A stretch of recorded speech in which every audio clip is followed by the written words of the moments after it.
नमस्ते दोस्तों। आज हम बात करेंगे भाद्रपद मास के शुक्ल पक्ष की परिवर्तनी एकादशी के बारे में। इसे पद्मा प्रक्षा या जयंती एकादशी भी कहा जाता है। क्या आप जानते हैं कि इस दिन को परिवर्तनी क्यों कहते हैं?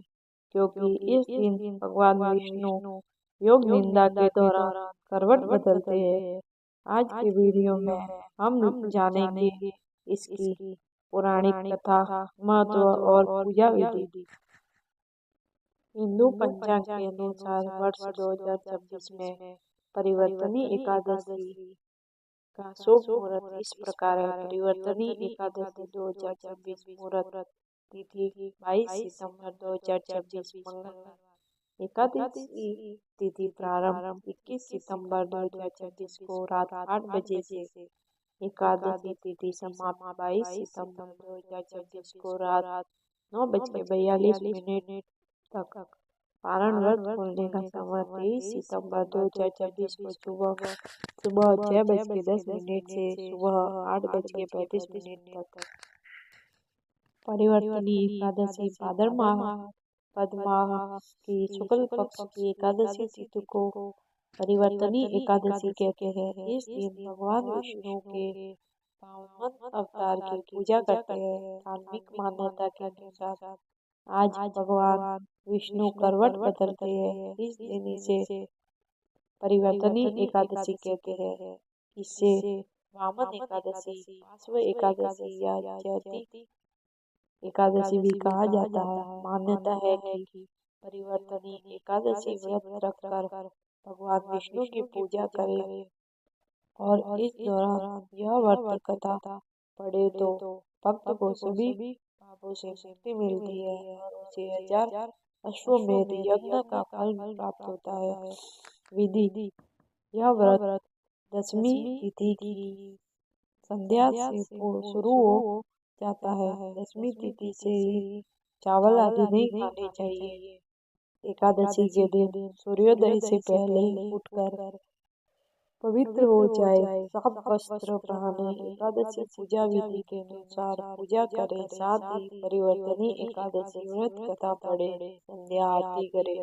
इस दिन कुछ लोग फलाहार पर व्रत रखते हैं, जबकि कुछ लोग निर्जल व्रत करते हैं। वहीं ऐसे लोग भी हैं जो एक समय अन्न खाकर एकादशी का व्रत करते हैं।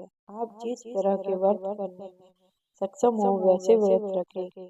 संध्या आरती के बाद प्रसाद लें। संभव हो तो रात्रि जागरण करें।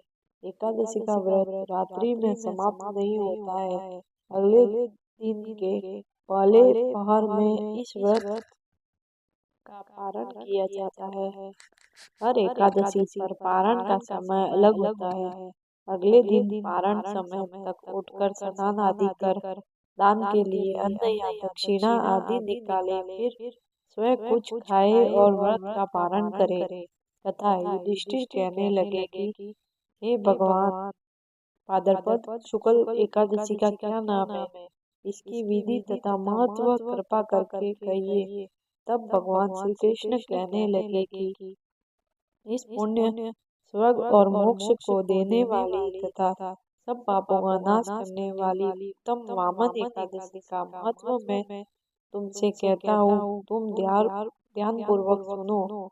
यह पद्मा परिवर्तनी एकादशी जयंती एकादशी भी कहलाती है। इसका यज्ञ करने से वाजपेय यज्ञ का फल मिलता है। पापियों के पाप नाश करने के लिए इससे बढ़कर कोई उपाय नहीं है। जो मनुष्य इस एकादशी के दिन मेरी वामन रूप की पूजा करता है, उससे तीनों लोग पूज्य होते हैं। तथा मोक्ष की इच्छा करने वाले मनुष्य इस व्रत को अवश्य करें। जो कमल नयन भगवान का कमल से पूजन करते हैं, वे अवश्य भगवान के समीप जाते हैं।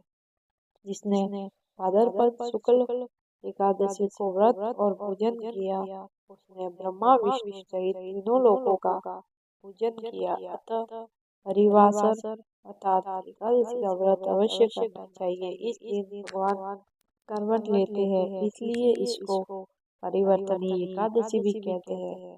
भगवान के वचन सुनकर युधिष्ठिर बोले कि भगवान, मुझे अति संदेह हो रहा है कि आप किस प्रकार सोते और करवट लेते हैं तथा किस तरह राजा बलि को बांधा और वामन रूप रखकर क्या क्या लीलाएं की। चतुर्मास के व्रत की क्या विधि है तथा आपके शयन करने पर मनुष्य का क्या कर्तव्य है, सो आप मुझे विस्तार से बताइए। श्री कृष्ण कहने लगे कि हे राजन, अब आप सब पापों को नष्ट करने वाली कथा का श्रवण करें। त्रेता युग में बलि नामक एक दैत्य था। वह मेरा परम भक्त था। विविध प्रकार के वेद स्रोतों से मेरा पूजन किया करता था और नित्य ही ब्राह्मणों का पूजन तथा यज्ञ के आयोजन करता था। लेकिन इंद्र से द्वेष के कारण उसने इंद्रलोक तथा सभी देवताओं को जीत लिया। इस कारण सभी देवता एकत्र होकर सोच विचार कर भगवान के पास गए। बृहस्पति सहित इंद्रादि देवता प्रभु के निकट जाकर और नतमस्तक होकर वेद मंत्रों द्वारा भगवान का पूजन और स्तुति करने लगे।